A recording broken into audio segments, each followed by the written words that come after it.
now. All right. So thank you so much for taking the time for this interview, and congratulations on winning the Boomy Award for Best Indian Short at Alt F with your film Elephants in My Backyard. We're super excited to watch it and also to hear the jury's feedback, which of course was very positive since it was the category favorite. And yeah, do you want to introduce yourself briefly?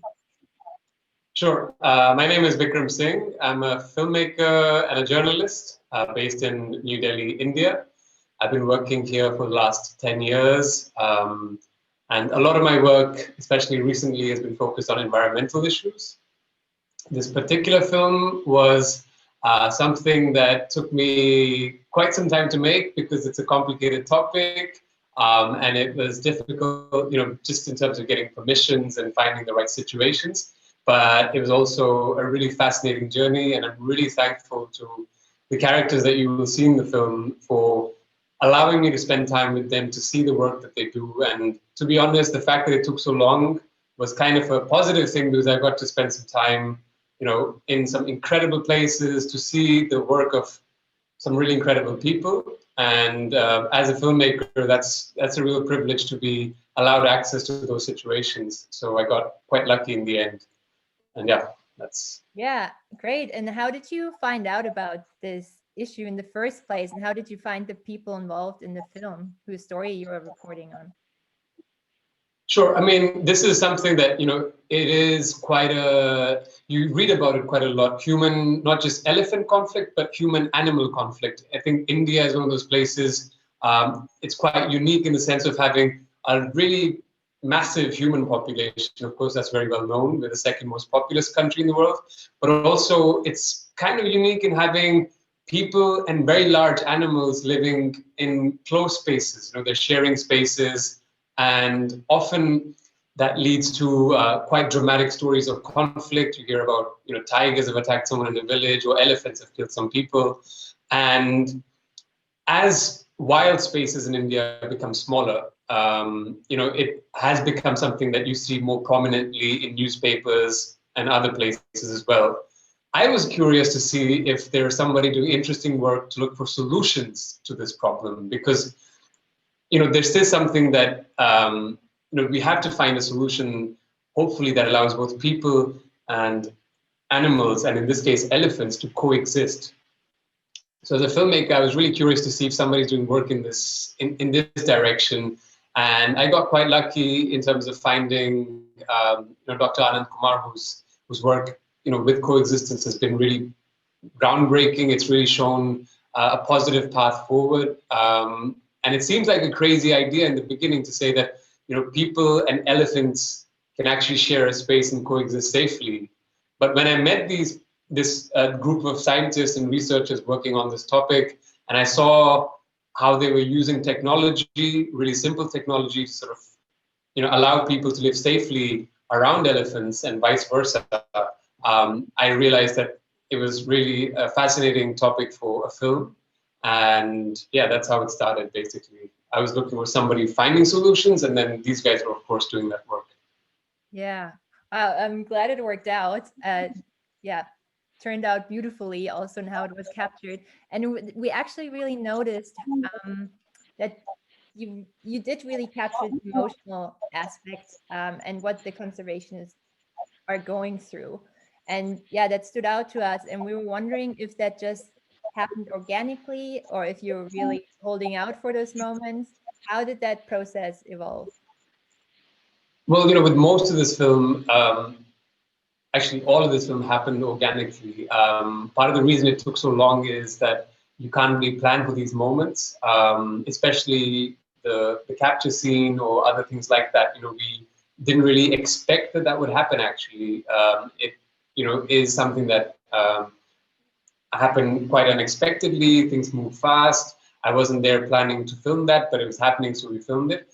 And then, of course, the reaction of the characters was completely, it's more than organic. There are people that really, to be honest, they don't care about the camera at all, which is, for me, it's always a really good sign when I have a character who's not really bothered with me being there, and is not really aware of the camera, then it makes my job a bit easier. I can fade into the background.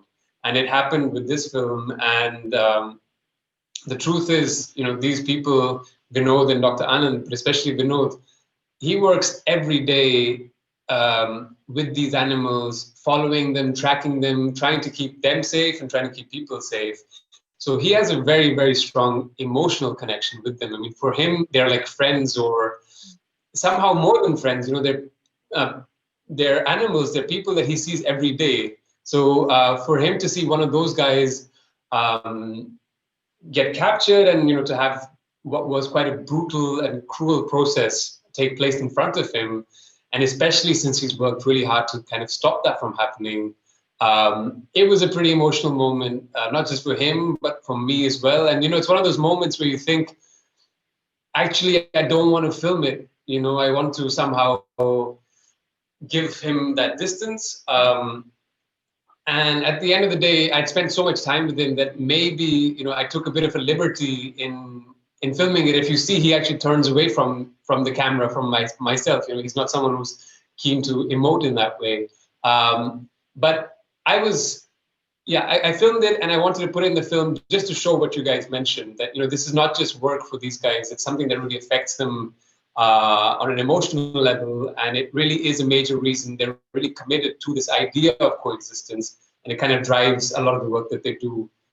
Yeah, so that's why we thought it was important to show it. Yeah, and I guess on the other side, I mean, I don't want to define it as two sides, because there are a lot more sides to the story, as we hear in your Yes. film. But I was wondering if you've had an opportunity to show the film in the communities where filming took place, or these issues are at the forefront of everyone's daily lives, and what reactions have been like.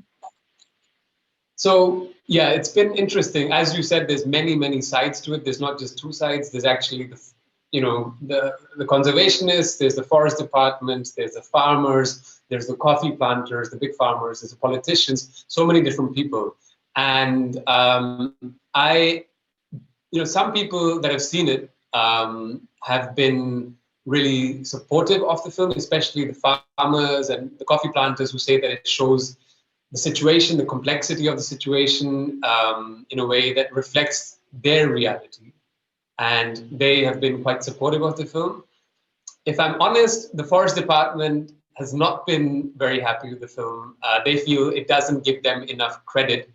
And, to some extent, I understand where their criticism comes from, because they are in a very difficult situation. They have to somehow manage the expectations of the farmers. They have to do the job of sort of also protecting the wildlife, and they're in the middle of a lot of different competing interests. So to do justice to them was almost impossible in this film. And so because of that, I've not really gone back myself to show the film, but it has been seen in the community, and there has been a complex response to it, which I guess makes sense, because it is a complex problem. And the film tries to also underline that nobody's a bad guy here, nobody's a good guy here. And, it's a solution that is not just a single point solution at the end of the day. It's going to be a complex sort of management of this problem.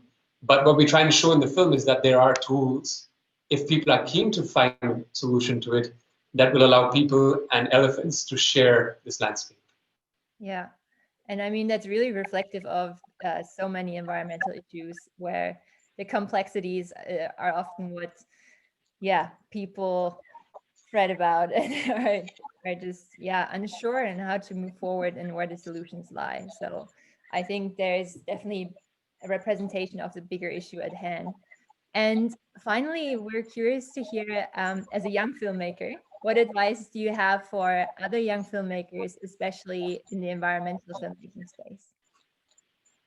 I think for any filmmaker, and especially someone working on these themes, the most important thing is to, it's a bit difficult in this moment, but to get out into the field and spend time with, people that are doing the kind of work that you are passionate about. Like I said, my journey with this film started with something that I felt strongly about as well. I wanted to look for somebody who's working in a way that I can also support. And I think that's a big, I mean, it may be difficult to find somebody who's completely aligned with your views. That's not what I'm saying. But, you know, find somebody that is doing the work that you yourself would be passionate about. So as happened with me, you know, when there were massive delays and there were a lot of problems, I was still so committed to this issue and to sort of this film that it helped me in those more difficult moments as well. But yeah, the best advice that I've had is to really get out, spend time with people, spend time with characters, and try to understand. And this is something I learned, especially while making this film. Try to understand the perspectives of all the people that are affected from, you know, from an environmental problem or whatever issue you're addressing in the film. It may not be that you show all those perspectives in the film, but if you understand and make time to understand different perspectives and different stakeholders and where they're coming from, I think it'll help you tell a story that's, yeah, it's more interesting for the audience as well. Yeah, great. Thank you so much. Those are all the questions from my side at this point, and congratulations again. We're super delighted to have your film showing at Alt F, and all the best for your coming projects. I hope there's some, yeah, in the pipeline. Yeah, exactly. We've actually just finished our next film, which is also an environmental film, which we shot in Bangalore. So yeah, hopefully at future editions of the festival, we can hope to share the film with you guys again. Yeah. Great, awesome. Thank you so much. Stay tuned. Thank you.